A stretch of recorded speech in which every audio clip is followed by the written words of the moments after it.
Hello friends, मैं विकास sir स्वागत करता हूं एक बार फिर से आप लोगों को अपने YouTube channel Vikas competitive GK and GS पर। तो चलिए, हम लोग पढ़ रहे थे मौलिक अधिकार। पिछले वीडियो के माध्यम से देखे थे मौलिक अधिकार हम लोग 3 और 4 किए थे। आज हम लोग बचे हुए मौलिक अधिकार 5 और 6 करेंगे। एक लास्ट वीडियो आएगी जिसमें आपका 33, 34 और 35 अनुच्छेद रहेगा। तो हम लोग देख रहे थे मौलिक अधिकार। कौन सा देख रहे थे? मौलिक अधिकार, जिसमें भाग 3 चल रहा था हम लोग को, संविधान का भाग 3 विषय मौलिक अधिकार अनुच्छेद 12 से 35 तक, जिसमें देख लिए थे ऑलरेडी आप लोग 28 अनुच्छेद तक देख लिए थे। हम लोग 29 से 30 करेंगे, जिस मौलिक अधिकार का नाम है 5वां, और उसमें 5वां में दिया गया है शिक्षा संबंधी का अधिकार या शिक्षा संबंधी अधिकार। कौन अधिकार? शिक्षा संबंधी अधिकार। तो शिक्षा से संबंधित हमारे मौलिक अधिकार में क्या क्या अधिकार दिया गया है, इस बारे में हम लोग बात करेंगे आज। तो चलिए, सबसे पहले अनुच्छेद 29 के बारे में देखते हैं। कितना? 29 में कहा गया है कि भारत में अल्पसंख्यक, कौन संख्यक?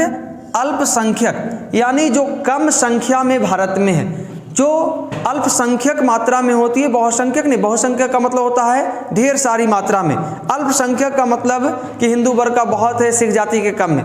तो ऐसे अल्पसंख्यक नागरिकों को, वो भी अपना भारत का ही नागरिक है, तो अल्पसंख्यक नागरिकों को अपनी ही भाषा लिपि संस्कृति को बनाकर रखने का अधिकार है। भारत में किसी भी नागरिक को अपनी भाषा, लिपि और संस्कृति किसी के प्रेशर में छोड़ नहीं सकते हैं, क्योंकि ये हमारा मौलिक अधिकार प्रदान करती है कि भारत देश में अपनी भाषा, लिपि और संस्कृति को बनाकर रखेंगे। तो ये आपका 29 अनुच्छेद कहती है शिक्षा संबंधी अधिकार के संबंध में कि अपनी भाषा, लिपि और संस्कृति को बनाकर रखने का अधिकार, या अपनी भाषा, लिपि, संस्कृति में अपनी शिक्षा प्राप्त करने का अधिकार प्राप्त है। आगे आते हैं अनुच्छेद 30। कितना? इसके बाद 29 के बाद हम लोग 30 करेंगे, जिसमें कहा गया है कि भारत के सभी नागरिकों को, भारत में सभी नागरिकों को अपने ही भाषा में शिक्षा प्राप्त करने का अधिकार प्राप्त है। अपने ही भाषा में।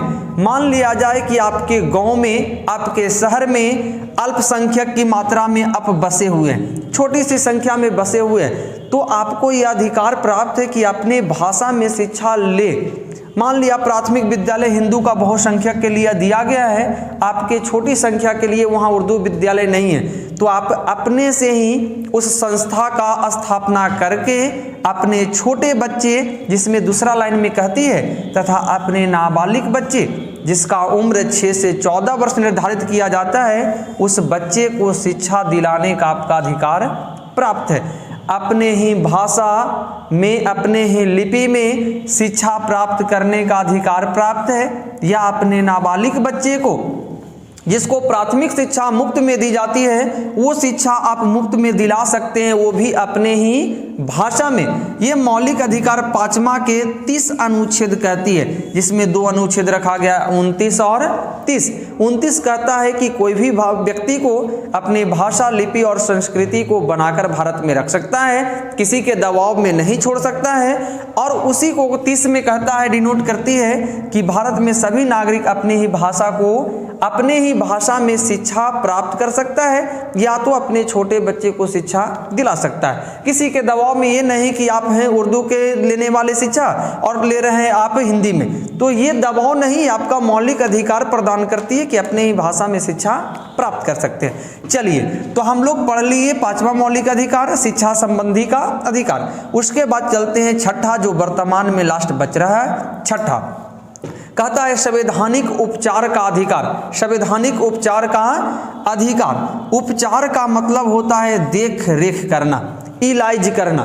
गांव देहात में आप लोग जानते हैं कि उपचार का मतलब देख रेख करना है। यहाँ पे देख रेख क्या चीज का करना है? तो संवैधानिक, यानी संविधान को, जिसमें आपको संविधान जो मूल अधिकार प्राप्त करती है, अगर कोई व्यक्ति छीनने की कोशिश करता है, उसको दबाने की कोशिश करता है, तो संवैधानिक उपचार के अधिकार के तहत अनुच्छेद, जिसमें 32 कहा गया है, कितना? 32 संवैधानिक उपचार का अधिकार जो अनुच्छेद 32 देती है, जिस अनुच्छेद को संविधान का क्या कहा गया है, तो आत्मा कहा गया है। क्या कहा गया है? आत्मा। संविधान का आत्मा किसमें वास करती है, तो अनुच्छेद 32 अगर पूछता है किस अनुच्छेद को कहते हैं, तो 32 को। और किसे कहते हैं, तो संवैधानिक उपचार के अधिकार को कहा जाता है संविधान का आत्मा। आत्मा कहने वाले कौन थे, तो ये कहने वाले थे भीमराव अंबेडकर। कौन कहने वाले थे? भीमराव अंबेडकर। कहेगा कि संविधान का आत्मा किसने कहा था अनुच्छेद 32 को, तो भीमराव अंबेडकर ने कहा था। क्यों कहा था? कि जितना सारे मौलिक अधिकार पिछले वीडियो के माध्यम से, अभी के माध्यम से सारे जो देख रहे हैं, वो सारे मौलिक अधिकार की कोई भी नुकसान पहुंचाने की कोशिश करता है तो उसको उपचार, उसको बचाना, उसको देख रेख करना हमारा कितना अनुच्छेद के तहत होती है? 32 के तहत। और ये अनुच्छेद 32 दिया गया है किसे, तो सर्वोच्च न्यायालय को। कौन न्यायालय को? सर्वोच्च न्यायालय को। कौन न्यायालय? सर्वोच्च न्यायालय, जिसे सुप्रीम कोर्ट या हायर कोर्ट कह सकते हैं, सर्वोच्च न्यायालय। इस न्यायालय इस मौलिक अधिकार को, मौलिक अधिकार अनुच्छेद 32 का प्रयोग करते हुए सारे मौलिक अधिकार को बचाने के लिए अनुच्छेद 32 का प्रयोग करते हुए 5 प्रकार के रिट जारी करेंगे। कितने प्रकार के? 5 प्रकार के रिट जारी करेंगे, 5 प्रकार के आवेदन जारी करेंगे, जिसे इंग्लिश में भी हम लोग रिट ही बोलते हैं। आवेदन जारी करेंगे, जो आवेदन इस प्रकार की होगी। लेकिन सबसे पहले अनुच्छेद 32 का प्रयोग कौन करेगा, तो सर्वोच्च न्यायालय। अगर जो उच्च न्यायालय जो राज्यों में हाई कोर्ट होती है, वो इसको प्रयोग अगर करना चाहे तो अनुच्छेद 226 दिया गया है। कितना दिया गया है? 226। सबसे पहले यहाँ 2 क्वेश्चन को पकड़ेंगे, डिनोट करेंगे कि संवैधानिक उपचार का अधिकार अनुच्छेद 32 के तहत जो रिट जारी होती है, सर्वोच्च न्यायालय जिसको उच्चतम न्यायालय बोलते हैं, वो अनुच्छेद 32 के तहत जारी करेगी।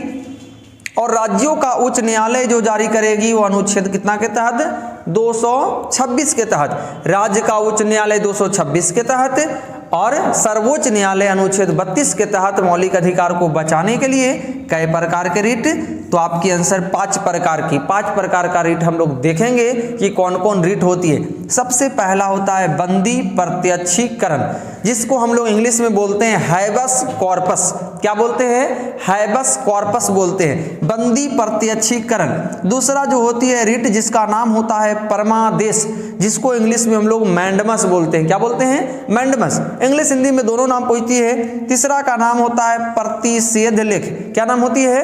प्रतिषेध लेख, जिसको इंग्लिश में प्रोहिबिटेशन बोलते हैं। क्या बोलते हैं? प्रोहिबिशन या बिटेशन बोलते हैं। आगे देखते हैं चौथा, जिसका नाम होती है उत्प्रेषण लेख। क्या होती है? उत्प्रेषण लेख, जिसको सर्टिवरी बोलते हैं। क्या बोलते हैं? सर्टिवरी।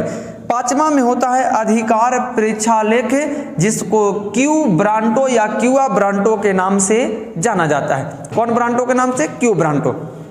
तो चलिए, ये 5 प्रकार के रिट जारी होती है किसके द्वारा, तो सर्वोच्च न्यायालय जारी करेंगे अनुच्छेद 32 के तहत, और उच्च न्यायालय अगर जारी करना चाहे तो उनको अधिकार दिया गया है 226।